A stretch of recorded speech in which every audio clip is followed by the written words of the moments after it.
I closed my WhatsApp now. Sorry about that, everybody. Dahlia just told me it was very loud. I said I closed my WhatsApp now. Dahlia just told me it was very loud. Sorry about that. It's like a staple of Zoom calls these days, the WhatsApp sound. No, you have to close it. So I forgot. So thank you, Dahlia.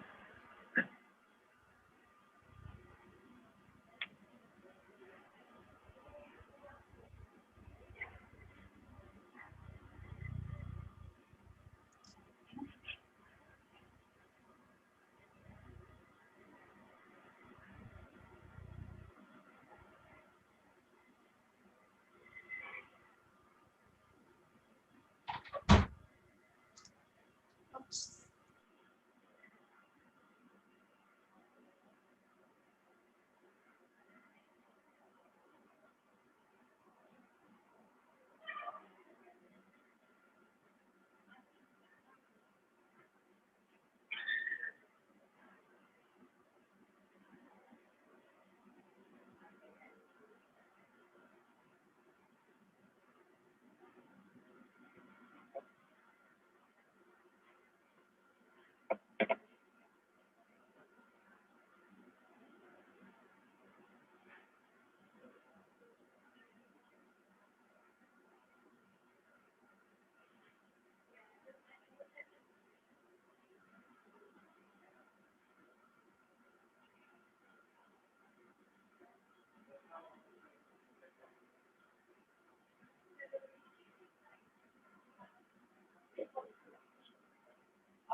Sorry about that little interruption.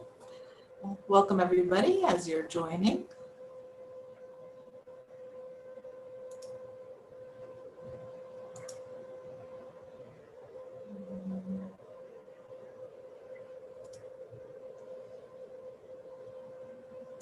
Okay.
Okay. We'll give everybody 2-3 more minutes to join. Welcome everyone. I didn't ask you, Sina. Usually we keep it so that you're the one person, and we invite people to open the microphones at the end. So if that's okay with you, that's the way we'll keep it. Absolutely. So all under my control then. Yeah, there you go. New people or have them on. Fantastic. Well, I'm so honored to be here and really, really appreciate it. Thank you all for joining. Thank you for having me. Give everybody another minute or two. Just give another minute or two, no problem. There are always going to be a few.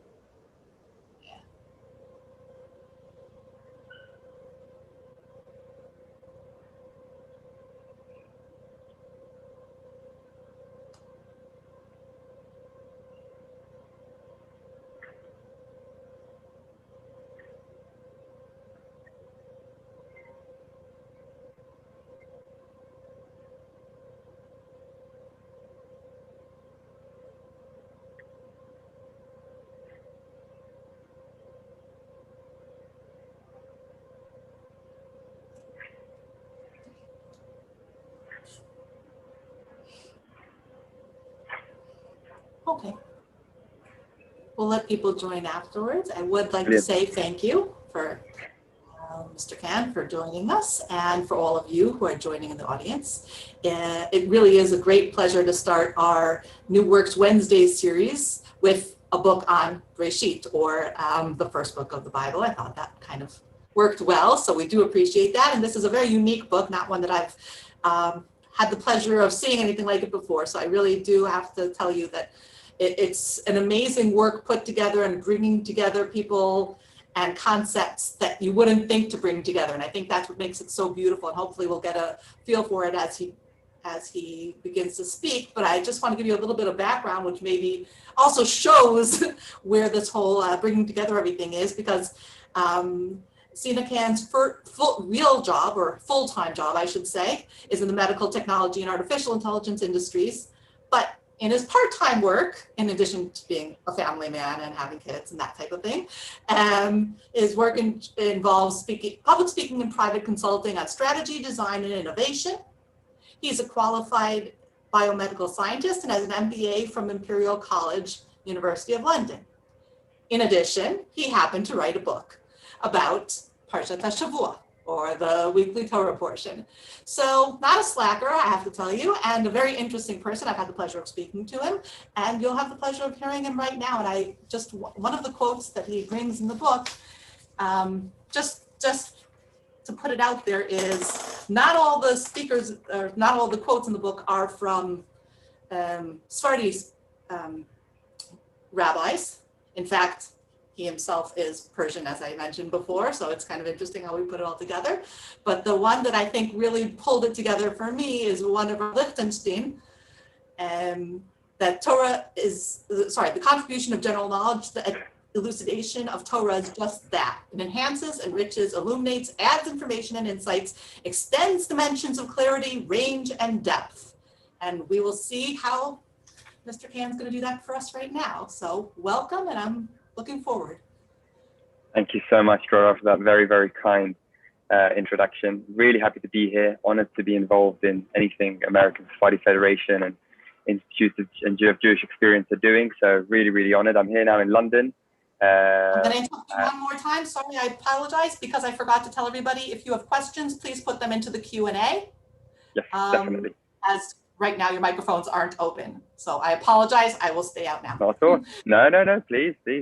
So yeah, really, really happy to be here. And I'm going to share my screen just so I'm able to give you some visual explanations of really the core background of the book, ideas.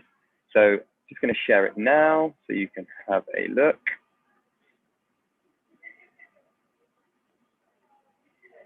And there we go. Now, the book itself is called Ideas. The series is called Ideas. The first edition, obviously, is on Sefer Bereshit, which is very timely. And in a nutshell, it's insights into Parashat HaShavua, but through a Western Sephardi lens. And it's really, the reason I wanted to write something like this is because the Western Sephardim, relative to Eastern Sephardim, what's known as the Mizrahi Jews, me being one of them as being Persian, they have this hashkafa of integration, this mesorah of integration, where fundamentally the author of the world and the author of the Torah are the same. There are no contradictions. So by studying about the world, studying a lot of the ologies, the topics, the sciences that exist out in the world, these are very much the derachim of God, and therefore we are obligated to study them. So we see in the Western Sephardi Mesorah, for all intents and purposes, a beautiful integration of all worldly knowledge within the realm of Torah learning. And living in the UK, where we have majority Eastern Sephardim, it's very, very difficult to come across, even in America, around the world, insights into the parasha, which kind of stay true to that Western Sephardi Mesorah of integrationism. And what I wanted to do is put together not just Western Sephardi Hachamim, who are racially Western Sephardim, because it's not a racial thing, it's an ideological thing, but bringing in, as Drora mentioned, a lot of the Ashkenazim, as well as Eastern Sephardim, and Jews as a whole, that kind of, find their waters in that well, if you like, of Western Sephardi integrationism. And that's where Ideas really was born.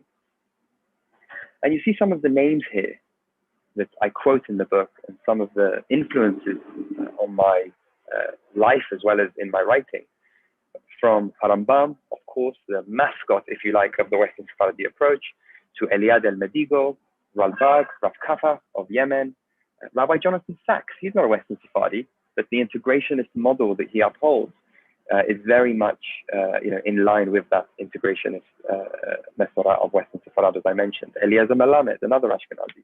Chaim David Halevi, my Rebbe, Joseph Dweck, the senior rabbi of Sephardim in the United Kingdom. And some of these names, unfortunately, fortunately, some of them are known. Unfortunately, so many of them are unknown.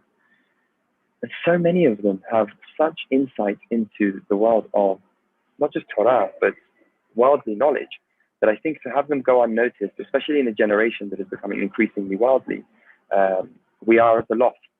So this is where it really came from.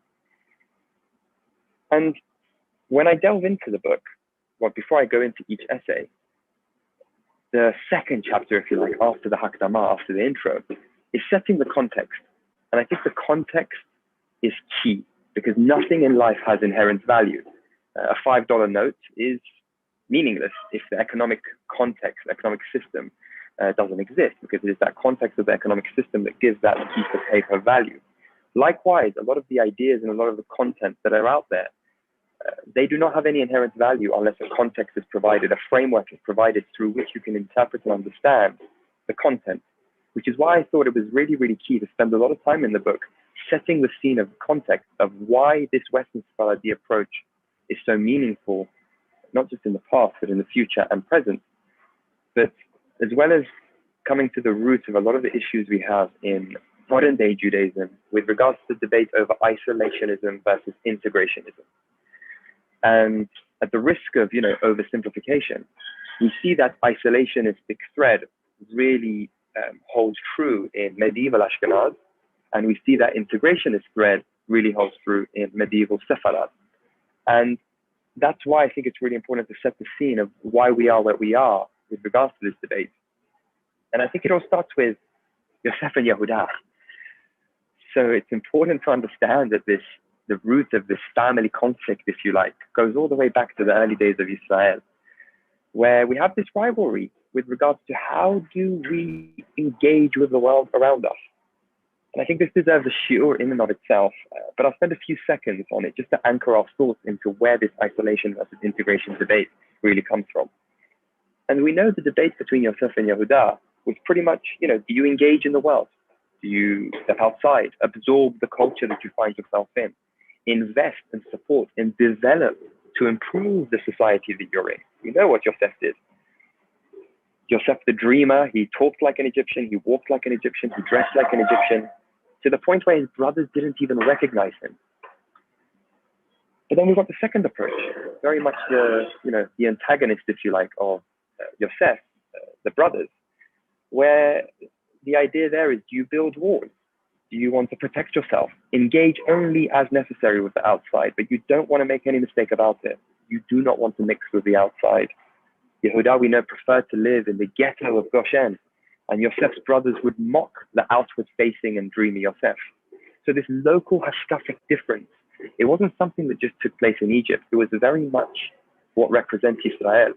It was a family conflict, and it has nothing to do with racial elements. It's to do with ideology. And this kind of disagreement, if you like, has manifested throughout the centuries.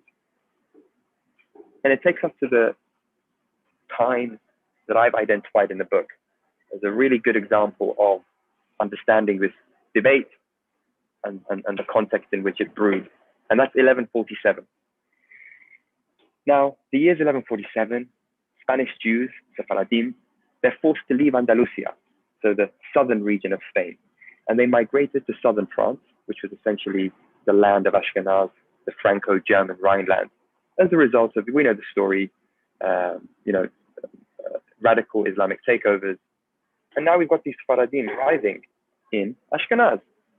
And this region of southern France was to host the latest, but definitely not the last, battleground for this cultural conflict that existed between integrationists and isolationists, Sephardim and Ashkenazim. And it's important to take a look at the map of the kind of area that we're discussing here. Here we've got in Spain The southern region is Andalusia. Now here is where you want to call the classic Sephardi approach. And what we've got is this arrow, the yellow arrow, that shows the Andalusians who had gone to southern France. Now Andalusia, the reason why it's separated here is because for all intents and purposes, historians, academia, even modern day politics has determined that Andalusia was very different to, for example, northern Spain, Catalonia. We know the debates that are going on right now with Catalonia wanting to declare independence, because at the end of the day, the culture, the outlook, the language, the thinking is very different to other areas of Spain. So northern Spain, some would argue, wasn't Sepharadi. So we think of Ramban, we think of Rashba, and we think of these as Sephardim, but they were from northern Spain. And the teachers of Ramban and Rashba were Ashkenazim. And therefore, since they were at the border of France, they were very much influenced by halachic and hashkafic principles of Ashkenaz. Obviously, France being influenced by Germany itself. So it's important to distinguish between southern Sepharad and northern Sepharad. It will become even more important as we go through. So these Sephardi arrivals who have arrived in southern France, they've come from a very outward-facing culture. You know, they're described as dazzling, vibrant, endlessly stimulating culture. The golden age of Jewry. There was a beautiful quote by Greg Stern, the academic, who said that it was the most sophisticated Jewish community ever. Now, the Hachamim of Sepharad in Andalusia were very much involved in medicine, science, math, poetry, philosophy. They held high positions. We know one of the Hachamim was in charge of the army of Toledo. Imagine seeing, you know, the Rishon LeZion or Rabbi Sachs, being in charge of an army of a foreign country for all intents and purposes. And the halacha and the hashkafa of these Sephardim was very much rooted in the Gaonic tradition. Because if we think after the exile from Babel, after the departure from Babylonian exile, you had Torah centers established in Sepharad. And that was where a lot of the Gaonic Andalusian tradition was established and developed. And the Hachamim really had this understanding that reason, rationality, as well as revelation were rooted in the same source, which is, of course, HaKadosh Baruch Hu. Now let's look at the way that these Sephardi arrivals really dealt with or approached Torah study and the knowledge of God. Because these arrivals, for all intents and purposes, really believe that Torah study and knowledge of God are enhanced by studying worldly knowledge. So let's look at, for example, Rambam. The apprehension of God cannot come about except through divine science, metaphysics. And this divine science cannot become actual except after a study of natural science. A human being has to set himself aside to come to understand through understanding science, the world, things that teach him about HaKadosh Baruch Hu to the maximum that a human being is capable of. And we have Rabbeinu Bahya, Ibn Pakudah. Those who neglect philosophy, a very worldly topic, they are lazy and they have contempt for the word of God and his halakha. Very powerful word.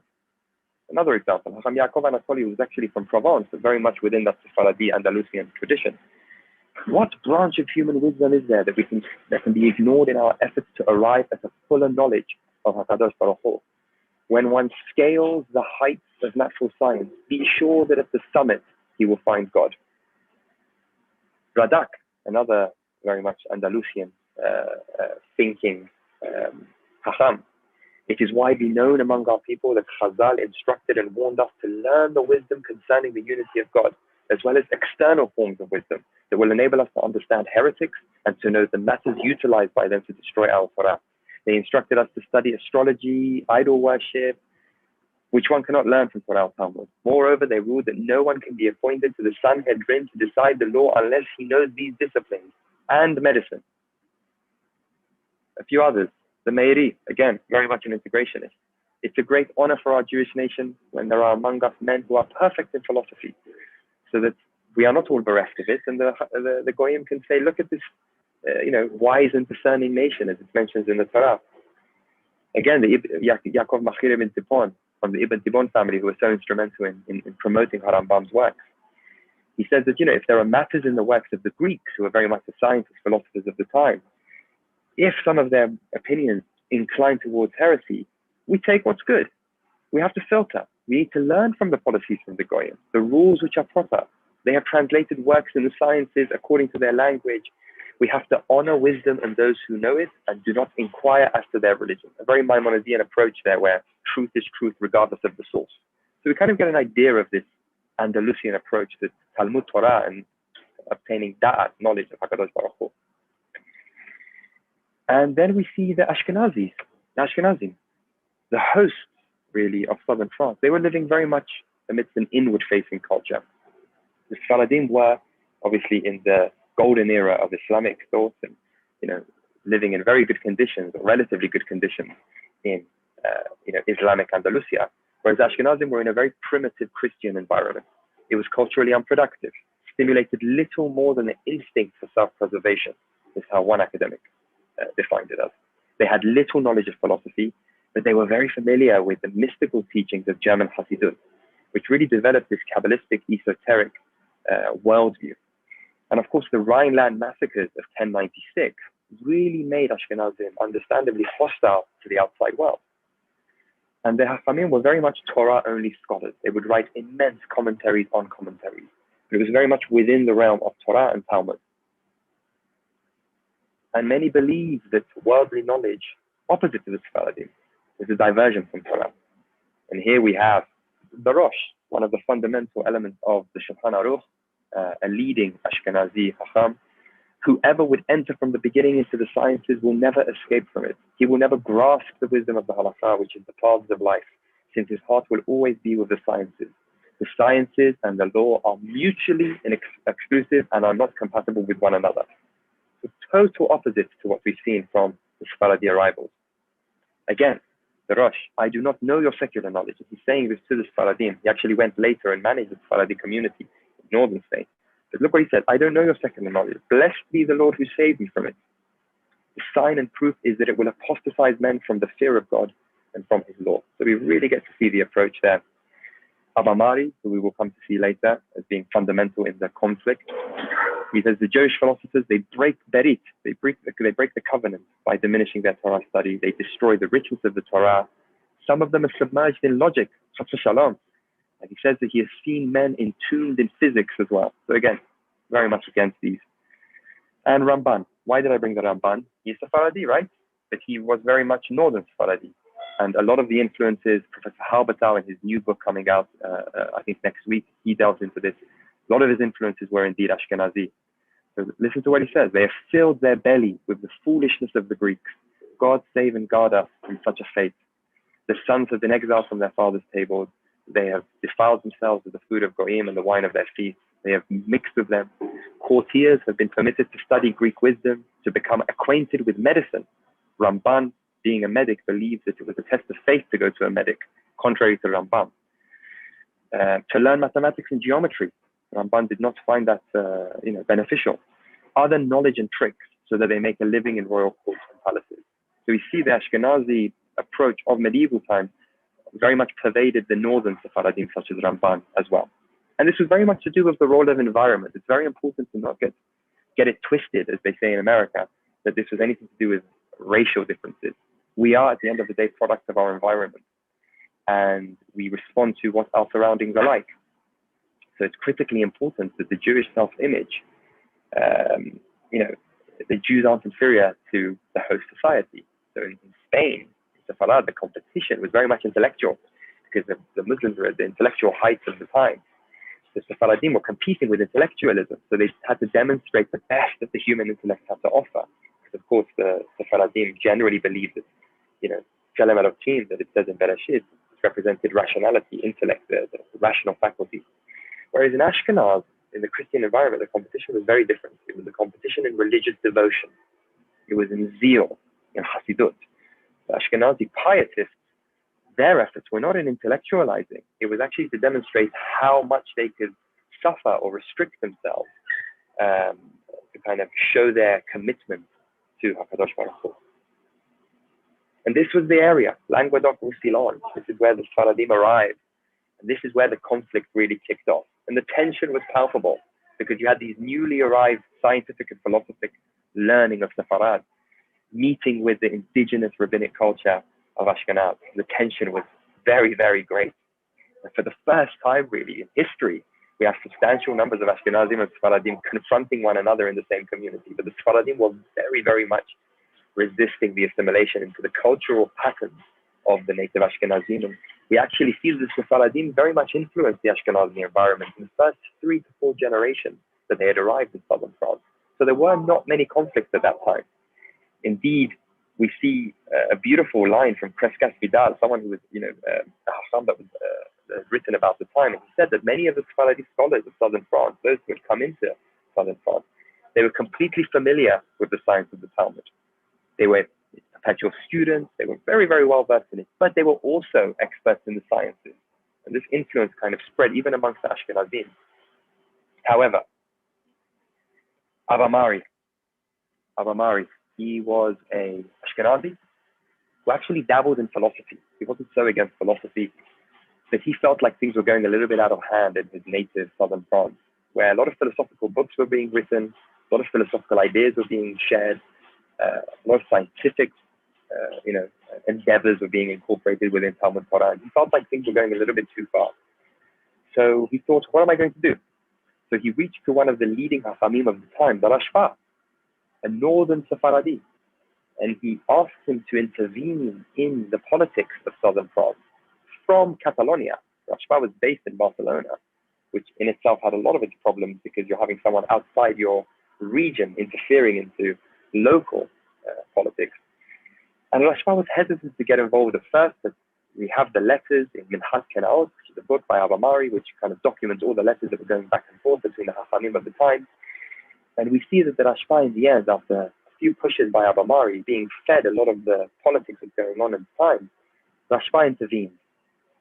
And as I said, it's important to remember where Rashba was from. Because you think, why would somebody like Rashba, who's Sepharadi, intervene against the Sepharadi? But as I mentioned, he's northern Sepharadi. And what we saw was Tisha B'Av, the day of all days, July 29th, 1305, a ban was published in an assembly of the entire community on the Shabbat in the Bet Knesset. The elders of the Barcelonan Jewish community, where Harashva was the acknowledged leader, they proclaimed the following ban: we shall excommunicate, put in cherem, any member of the community who, being under the age of 25 years, shall study the works of Greeks on natural science, metaphysics, whether in the original language or in translation. This was huge because this was not just an attack on a few Sephardim in southern France. It was an attack on a whole Masorah. But a lot of the time we're told about this ban, but I noticed a lot of the time we're not told about the fact that there was a counter ban. The Sephardim fought back. So before I go into that, response, I'd like to see some questions. Yeah, Henry, great comments. I'll go through them a little bit later as well. So just to continue, the Sephardim. So as I said, we know a lot about Rashba's ban. There's a lot of noise about that, but in Jewish education, we're not often taught about the fight back, if you like, from the Sephardim. The Hachamim of Montpellier, which again in France, they fought back. Look what they said.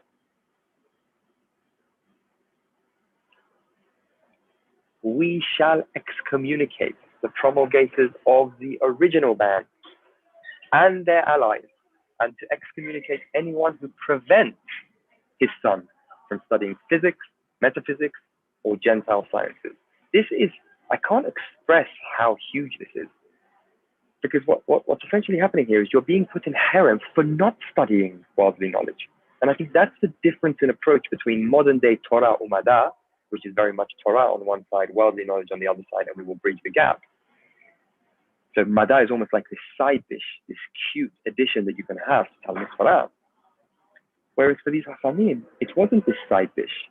It was a way of obtaining Da'at Hashem. It was a way of gaining knowledge of God, because at the end of the day, we are obligated to study created things.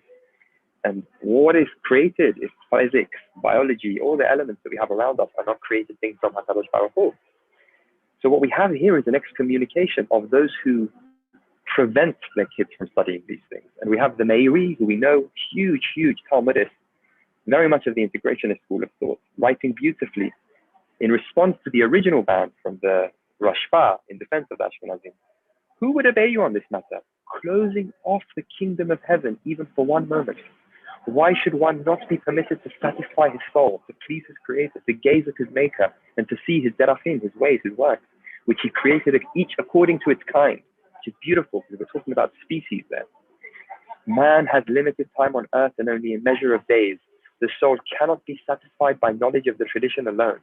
I mean, that line alone would lose people their rabbinic position today. But with the knowledge of God, it will merit to see pleasant things. And this is the Meiri. This is not some side rabbi. We're talking about one of the leading halachists, one of the leading Talmudists, writing the Bet HaBechira, which is one of the most important commentaries that we have on the Talmud. So the fire was obviously burning in southern France. One camp's heresy was another camp's Torah truth. One camp sees itself as upholding the honor of Torah, while the other camp used the former as displaying tremendous ignorance and shaming the Torah in the process, if not worse. The good news, in my opinion, is that the Sephardim actually won the battle. The ban wasn't heeded, and the Rashba actually went and wrote a second ban years later, but it is not even mentioned in the letters that I mentioned, were written back and forth amongst the Hachamim, so it wasn't even acknowledged. The acknowledgement of this second ban wasn't even there because it was so regarded as being irrelevant to the Hachamim and the communities there. And I think the Meiri wrote a beautiful teshubah near the close of the conflict, if you like, and it's available, and I'm happy to share all the sources and everything that I'm discussing at the end, where he says something which I think is fundamental to the integrationist approach even today. And this is in response to Abba Mari, who instigated all of the commotion. He writes, foreign learning is no longer foreign material that might be banned. It is part of Jewish culture. The sciences are necessary. The religious problems raised by scientific study are inconsiderable in relation to its benefits. Our distinguished specialists in the sciences should be allowed to pursue their work unhindered. And their writings, however troubling, should not be suspected of heresy. To restrict access to the sciences, even from a few people for a short time, would almost certainly be to their detriment and the detriment of their community. Experience has shown that cherem do no good. Huge, huge, huge teshubah, huge words from the Meiri here. And I think it's a point I want to kind of dig into a little bit here before we close with a few other points. I think the debate here shouldn't be about whether it's something we can learn or we can't learn. The debate is really about how do you define HaKadosh Baruch Hu?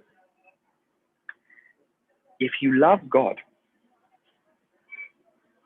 and we are obligated to love God, how can you not want to study his works? This is the one question, the one bit that has always baffled me and a lot of the Hachamim that I study and the Hachamim that I follow today. Is that if we are to love God as it says, we have Rambam beautifully, I think it's in Yesodei HaTorah, where he says, you are to love God. How do you love God? By his Torah, so studying the wonders of the Torah as well as the creation, all that is out there that he has put out for us.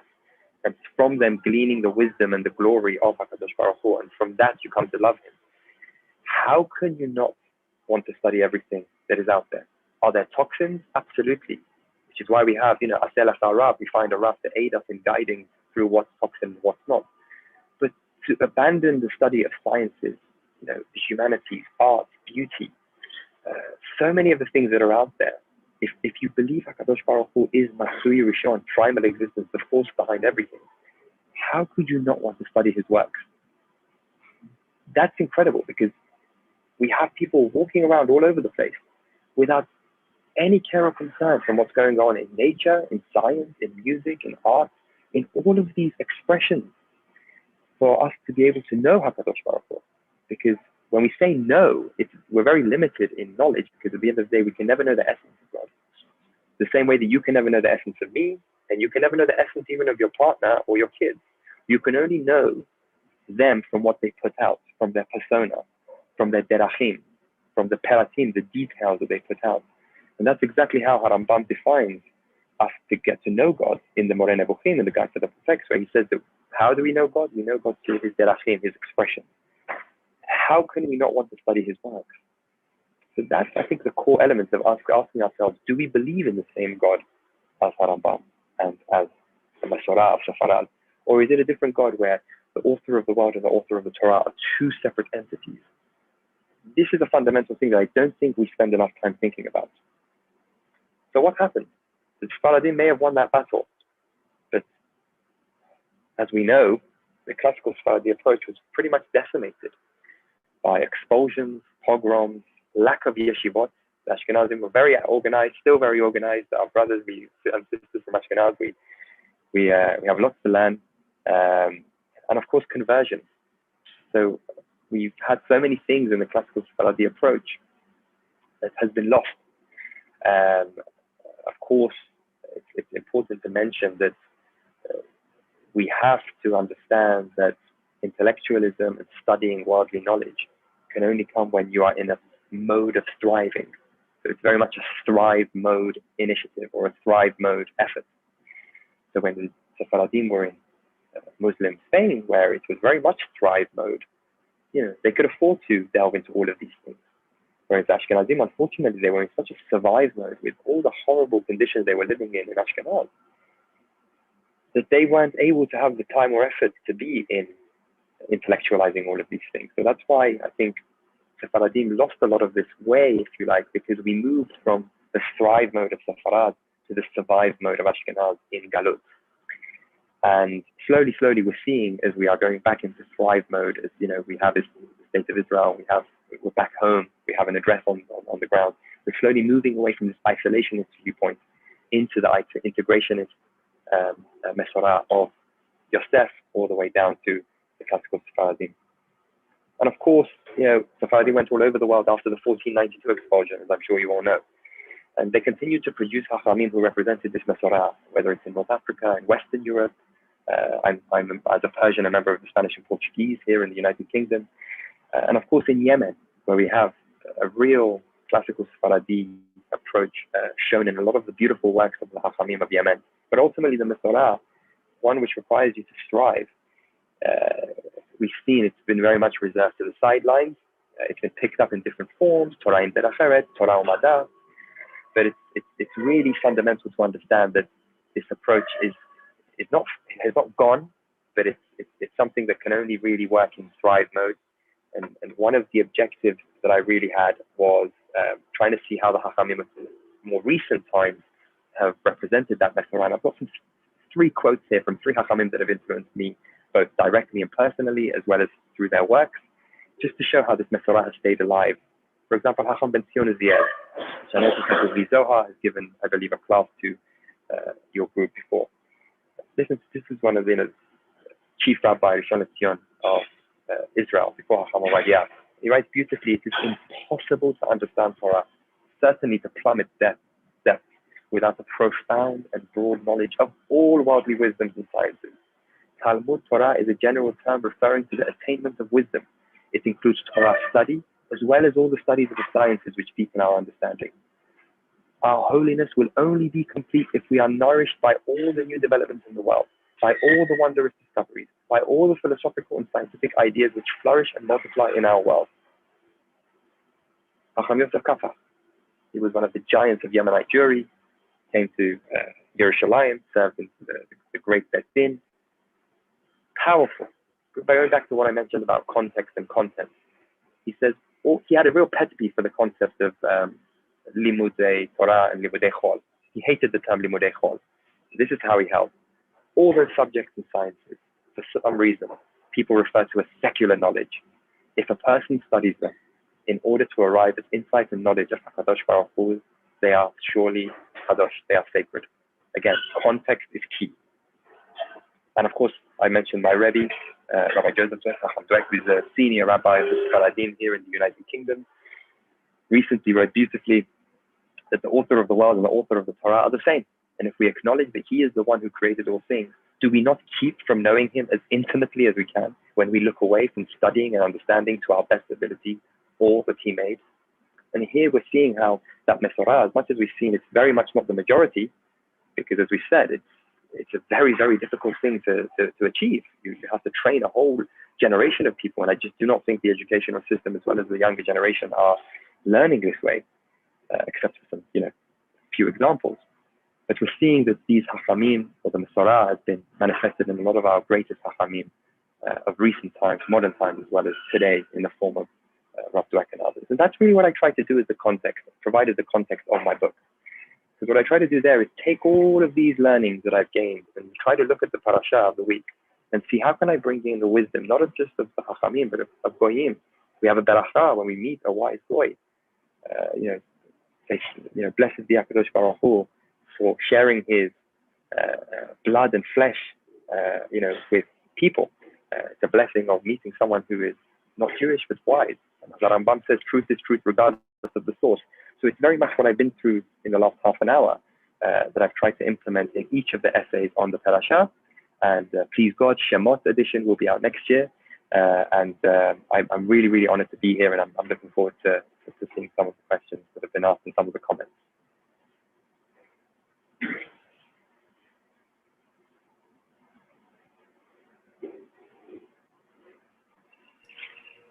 Thank you so much. I think this is the first time I've ever thought of Yemenites in the context of Western Sephardi. Not exactly what you normally think about, but I definitely hear the concept of the secular poetry and the secular view to an extent, although it was kind of squashed, for lack of a better word, due You had a big to conflict the impositions in Yemen. of the Muslims. Yeah, you had a big conflict between, Rav Yihya Kappa, who was the grandfather, I believe, of Rav Yosef Kappa, and the way he, was trying to maintain this Maimonidean approach, if you like. But as you said, a lot of that was squashed as well. Yeah, well, it was also squashed because the Muslims there are much more conservative. Exactly. They didn't allow for that. But thank you very much. I really definitely appreciated it, as much as I'm appreciating reading the book. And so let's open it up. I know that Henry had mentioned something. I don't know if you want to respond to it, but yes, if there are other I did people want to have a look. To add to the chat with the Q&A, or raise your hand and we can open your microphone. This is a very important point, and it's actually, Henry, I don't know if everyone can see the comments. He says, "Hi, Sina, your citing the various ideas of Ashkenazi Rabbanim over the years made me realize how their narrow view of the world plays out with their Hasidim today, re-COVID-19. I'm not citing the above to castigate this group, but I express my sorrow with their views." It's very interesting because we have a WhatsApp group of a lot of the Talmidim in the UK who are joining a Bet Midrash that we're setting up here that represents the classical Sephardi approach. And I've had private messages by a few people where they said that they felt like they've had a crisis of faith during the COVID era, if you like, or the COVID situation, because they were very much taught that Torah study is the vaccine for everything, where we don't need to use our intellect and we don't have to have effort and ishtadlut to actually minimize a lot of the randomness and the kind of dangers that are out there in the world. And I don't think it's just an Ashkenazi phenomenon. We see it in the Sephardi world. Again, it's got nothing to do with race. It's just to do with hashkafa, ideology. And I think what we saw during this, in my opinion, you can throw it out on the way out, but in my opinion, I think we have seen during the COVID era a manifestation of a philosophy that is allergic or finds repulsive external forms of wisdom and knowledge. So those who found, the wariness of health and state authorities, those who didn't want to understand, the sciences, what's going on, I think we saw the manifestations of it. We had, for example, Rav Osher Weiss, the Gedolim of today. For all intents and purposes, he is a Haredi, but he was very, very strict about what should be done, what shouldn't be done, the latest scientific knowledge. So it's not, I don't want to just be, Haredi basher. So it's not a Haredi thing. It's very much just there are certain ideologies within certain groups that whoever has this aversion to worldly knowledge, whether they're Haredi, whether they're Reform, whether they're liberal, whatever they are, whoever has this aversion, I think we saw that reality really hit the fan during the COVID era. So I feel where you're coming from, Henry. Any other comments? I don't see any other comments or questions. But I definitely, again, I appreciate your whole kind of the context, like you said, from the beginning of putting it into the Western Sephardi ideology and how we continue to explore it. And so now, we've got a course, comment as here. I said that, I was going to say, thank you, everybody. You have two more things. Sharon just said, what are the resources? There are two main books that I would recommend. other than my book. Well, besides your own, let's say. It's there's a book I called recommend that one. yeah, thank you. Integration and Rejectionism. It's a Magid book by Jacob Schachter. It goes through historically the approach of different Jews to integration versus rejectionism. You've got a beautiful essay by Rabbi Aharon Lichtenstein, one of my big influences, at the end of that book. So I would recommend that. Rejection, integration, Magid. It's a Magid book, Jacob Schachter. I would recommend that. And the second one is Greg Stern, Philosophy in Rabbinic Culture. And that goes through this 1147 controversy, goes through a lot of the letters, and you're able to see beautifully how the conflict kind of developed and quieted. So those are the two main resources I would recommend. They're all quoted in my book. So if you get my book, you'll have a whole ton of sources there that you can dig into. Right, and they're all footnoted, so you can look them up afterwards. And you have in the Q&A, do you see it? Oh, sorry. I'm looking at the chat.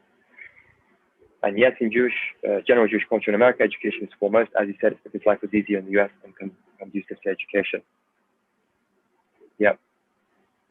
I think of education I think the Jewish educational system is, again, it's very much an educational system in survive mode as opposed to a thrive mode. I think there's a fear of intellect, something I go through in my introduction, because a lot of us, a lot of people are not equipped to manage the constant flux of data that's coming at us from all elements of life. We'd rather just, we don't want to deal with it, so we'll just close our eyes to it. But we did not have that Mesorah. We had a Mesorah that if you truly believe the author of the world and the author of the Torah are the same, you just have to make sure you're around the right people who can help you through that. And you need to, the educational system is something that needs to be done, improved to work on that. Can we access this? Wonderful. Thank you very much. I'm guessing Torah will know about that.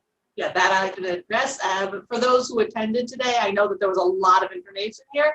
So yes, if you send me an email, I'll put it in the chat. If you send me an email, we are happy to share with you. And we're not posting it as of now, but you obviously, if you were here and you want to re-see it, because I know that, like I said, there's a lot of information, although it's all in the book too. And we hope to, like we said, this is the first of our series. So I think it was wonderful to start with Bereshit, and I think it was very important to kind of set the stage also for the context of the rest of our books that deal with Western Sephardi in general, whether it's geographic or thought process or anything. So very much hope to see you at the rest of our sessions over the next few Wednesdays. And thank you again. We really appreciate it. I really appreciate it. And I hope everybody reads the book, because I can tell you it's very engaging. If anybody wants to say anything, we can open your microphones, but thank you for coming. Thank you, everybody.